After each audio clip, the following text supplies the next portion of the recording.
Hey cupcakes, welcome to or back to my channel.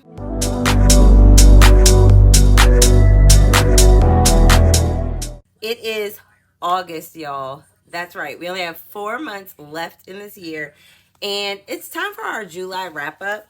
I have 6 physical books that we're going to be talking about today. So let's just go ahead and get into it. I cannot believe that it's August. I have reached a good amount of, I think, of my goals so far this year. This summer, I definitely didn't read as many series as I thought I was going to, but we did complete some.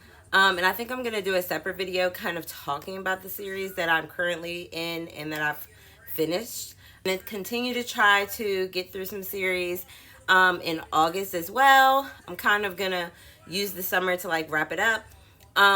But these are our stats. We're doing good on our Goodreads goal. I am going to have to increase it. I'm thinking of increasing it to probably 100 books. I'm on track to probably get to about 80 in August because I've been typically reading about 10 books a month. So I think I am going to go ahead and increase it to 100. Which is crazy. That will be the 3rd year in a row that I've read 100 books. And not really on purpose. Well, the first year was on purpose because my friend like bet me to do it. And then after that, like it's just so happened. But either way, make sure in the comments down below, you let me know what your favorite book was this month, how many books you read, and what books you're looking forward to read in August. I have a good plethora of books that I need to get through and that I can't wait to read. So we'll go ahead and talk about that for our August TBR video. But let's go ahead and talk about the books that I read in July. So like y'all know, something about summer just screams like spooky season to me. Like, I don't know. Something about reading thrillers in the summertime just really gets me in the mood to get ready for fall. So I actually picked up I believe it's my first Riley Sager book. On Goodreads, it does say that I've read another one, but I really cannot remember that book. And I actually have a copy of it, so I think I'm going to reread it because I enjoyed this book so much. So the only one left was really, really hyped up last year.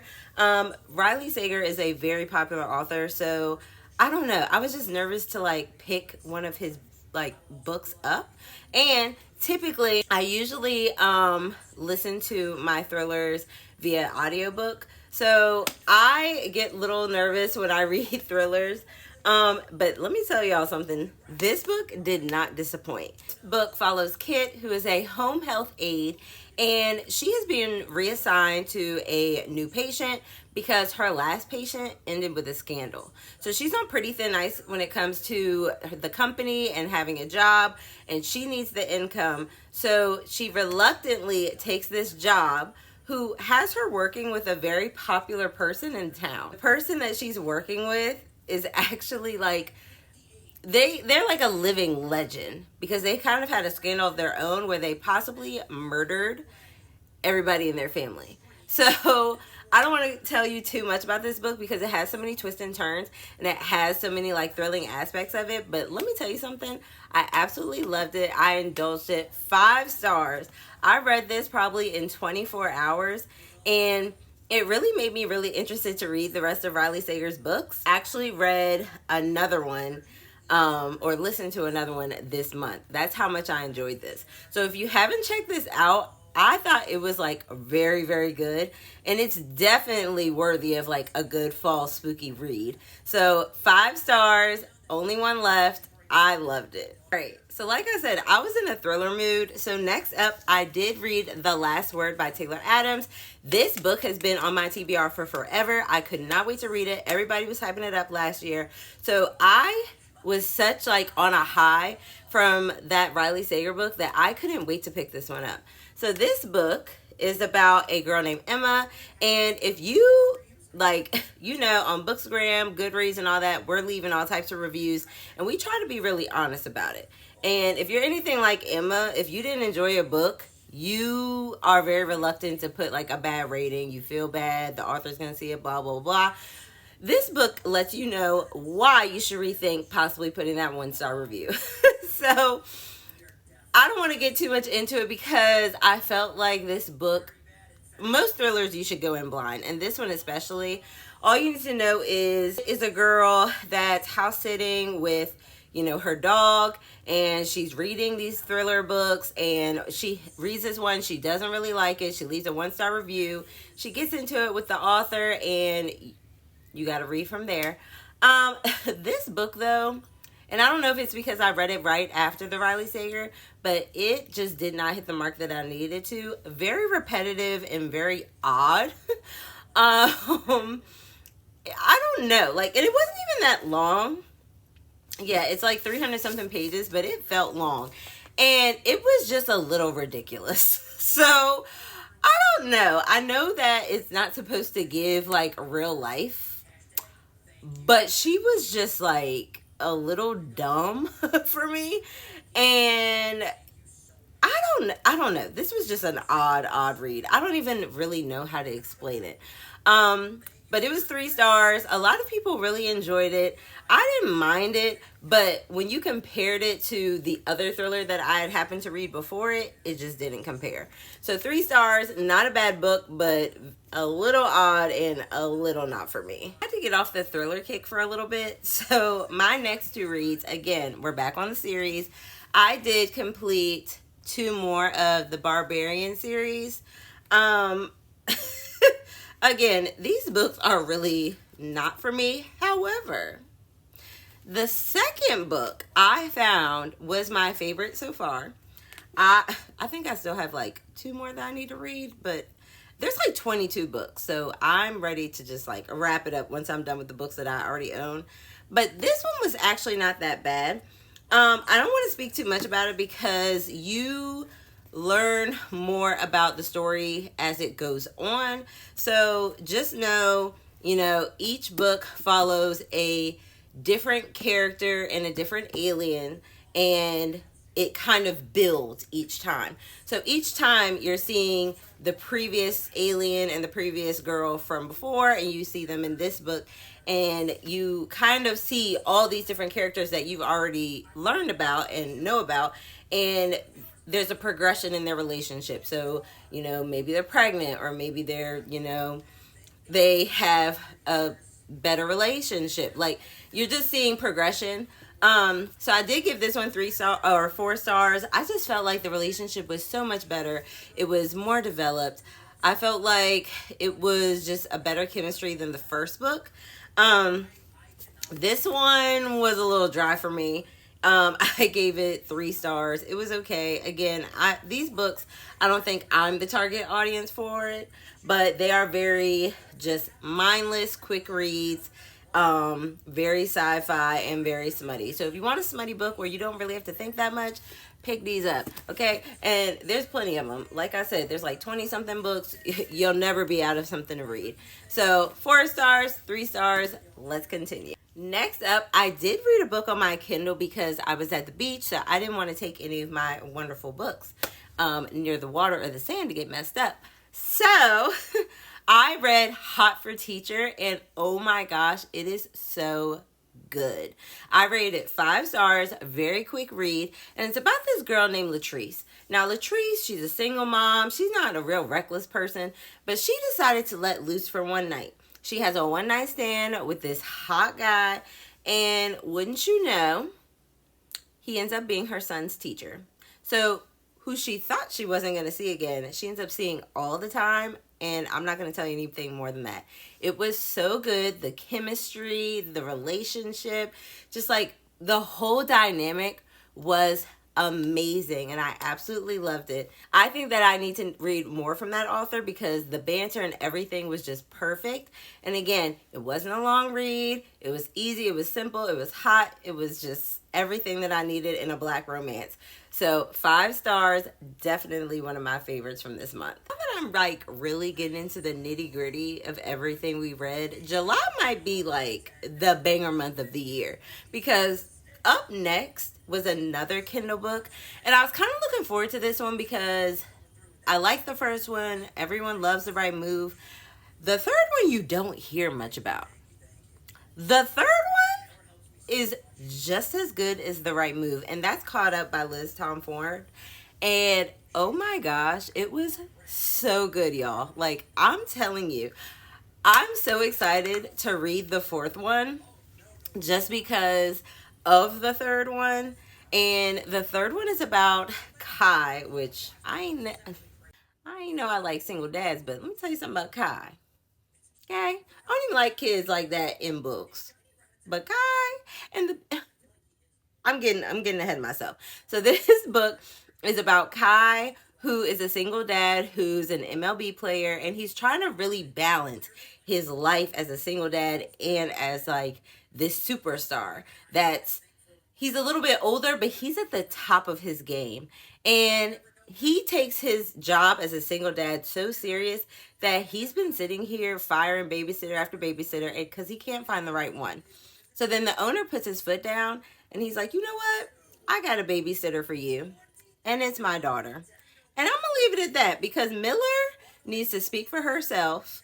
It is like grumpy sunshine, but like not really because the banter between the two of them, like it's almost enemies to lovers, I feel like. But she is like the sunshine and he's like a very serious, like grumpy type person. Like he don't play. Oh my gosh. Y'all have got to check it out. Again, it's on Kindle Unlimited and I loved it. This was actually the first one that I actually read because the other ones I listened to via audio. But 5 stars all the way around. I can't wait to check out the fourth one. And there's actually a fifth one. So I thought I was going to finish this series, but there's another one coming out next year and I can't wait for it. So make sure y'all check out that book. So 2 back-to-back 5 stars that I absolutely like adored. It's a steamy good time, but you'll enjoy it if you love a good little, a little sports romance without too much sports with some good steam on it. Next up, I did have to take a break from the romances a little bit and I got back into the thrillers. So I did read another Riley Sager book. This is the book that actually just came out and I was really intrigued because I really loved The Only One Left so much. I was really intrigued to see if Riley Sager could do it again. Double it up in 1 month. This book was a lot different. It was about this guy, and apparently he doesn't do like many male characters. He mostly does female characters. I don't know if that had an impact on how I felt about the book. But it was about this guy who returns, as they always do. I never understand that. If something happened to you or something traumatized you in an old neighborhood, why do you go back? I don't know. But he goes back to his old, like, perfect neighborhood where his childhood best friend was actually, like, kidnapped and, well, disappeared. And they don't know what happened to him. So he goes back, and as he goes back, he uncovers all these different things to help him kind of figure out what happened that night that he was with his friend, and they were, like, in his backyard camping, and then his friend was just gone, disappeared in the middle of the night. Hence the title. This book for me just didn't hit where I needed it to hit. I did listen to it via audiobook. I don't think that really made a difference. I do think that book did better with the twists and turns. I felt like I was more invested with the characters. I felt like I was really like enamored into the story. Like I really enjoyed, learning about each person. And this one just was a little bit dry. I gave it 3 stars. I just felt like it kind of fell flat in some places and that it just wasn't his best work from what I've seen that he could do so far. I'm definitely interested in checking out the rest of his backlog and seeing what he comes up with. This one just kind of missed the mark for me. But 3 stars isn't bad. I would definitely check it out for spooky season. And if you checked it out, let me know what you thought of below. And if you have a favorite like Riley Sager book or any book by these authors, let me know so I can check them out as well. And let's go on to the next book. Next up, I was feeling a little slumpy, but I dived in to an audiobook that I couldn't wait to like listen to. And so when I got the like Libby notification that I could listen to it, I definitely picked it up. And this was Britney Spears' memoir. And oh my gosh, it was so good. First of all, it's real quick. It's like 5 or 6 hours. It was just very easy to listen to, and like it brought back so much nostalgia of being a kid during the time that she was like really popular and like all these different things. Like when she was talking about it, I could visualize it because I remember seeing it. And it is so heart like wrenching to hear the things that she went through and her like perception of everything that she went through. It was hard to listen to, knowing, you know, all of those things, because I really had no idea that her family was like that controlling and stuff like that. I would definitely listen to it. It's worth it. You know, it's very, very quick. And I feel like she left a lot out, but the things that she did leave in was good enough. I know typically people don't rate memoirs, but I do. And that's because for me, I don't read many memoirs. So to read or listen to a memoir and for it to get me really invested in the story, for me to be like intrigued, for me to want to finish it, for me to like really like binge it, it has to be good. Like it has to grasp your attention and it has to get you emotional, all these different things. So I rated this 5 stars because it was just so good.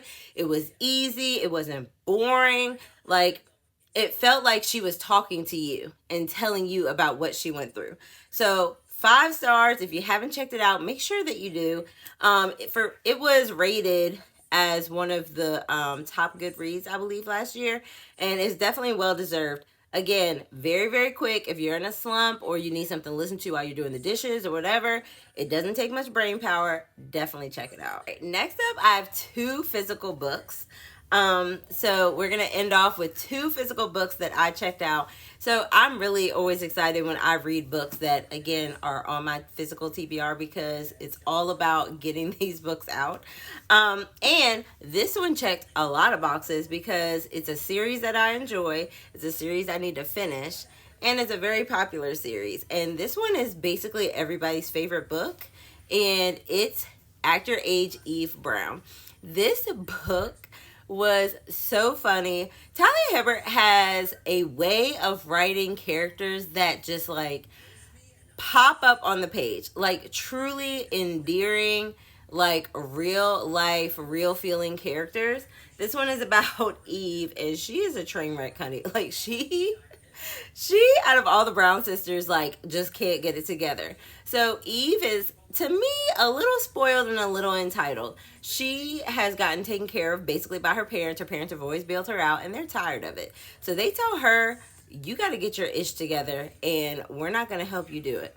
So she goes and she, you know, sees that there's like this help wanted sign outside this bed and breakfast. She like goes in there and the restaurant owner is, or like the manager or whatever, he's so grumpy, he's so angry. She's just like this ball of sunshine, but again, the banter. So she has no problem giving it back to him and he's giving it to her, and then they end up getting stuck together, and I'm not going to tell you anything more. I truly enjoyed this book. It is interracial couples. It is a very like body positive book. It's a very like heartwarming book about finding yourself in the world, as all of Talia Hibbert's books are. I gave it 4 stars. I thought it was a little long, but I don't remember. It was so long that I read the other Brown sister books. I can't remember if this is the longest one or not. I definitely would check out the whole series, y'all. If you're looking for just a good romance with good vibes, good characters, banter, romance, steam, all the things, you definitely need to check out this series. And to end July, I had to end on like this spicy note. I don't know why I picked up this book, but it was on my TBR card and I said, let me go ahead and read it because I need some spice in my life. And spice it did give. So I read Don't You Dare by C. Ritchie. This book is extra spicy. It is male romance, and it's about 2 best friends, like childhood best friends, that are roommates that play this game called Don't You Dare, and they basically never not do the dare. And the dare has led to like some spicy things. One night, one of them realizes that there's a possibility that he has more than just friendly feelings for his friend, and they kind of investigate those feelings a little bit. And I don't want to get too into it because it is really spicy, and I can't even like, I would just, you know, my video would just be because it's, you know, not for the YouTube. I thought it was a pretty good book. It was a little long. I didn't feel that I got the background information that I needed to really love this couple. It's a sports romance, but I don't know. I just needed more. I needed to feel more. I just didn't have the emotional connection that I usually like with romances, especially a dark romance. It was just heavy, heavy, heavy on the spice and not too heavy on kind of how they got to that point. I don't know. I just felt like I needed more. It felt like there should be a book before this book, and to my knowledge, there is not. So I gave it 3 stars. It's not bad, and I actually really love this book. I think it's really pretty. And then it has like these like pages each chapter. So yeah, I got this book from Amazon. I've had it for a few years. It's off the TBR. Not a bad book. If you're looking for a nice male romance with some spice, pick it up. But I'm warning you, okay? I don't know if it has trigger warnings, but maybe it should, because it was a little rough. It does have a playlist too, so y'all know I love that. So 3 stars. I absolutely loved all the books I read in July. I think it was like a good mix of romance, thrillers, all the feels, steamy reads. I absolutely loved it. Let me know down in the comments below what your favorite read of July. And this definitely motivates me to kick it up a notch in August and get my reading started, because I had an amazing month. So what am I doing? I need to get on it. So let me know what your favorite read was of last month was, and I'll see you next time. Bye. That pretty mouth, the truth is fitting. Cause you ain't never talking loud and you know plenty. You know what I'm talking about, cause you just get me, yeah, you so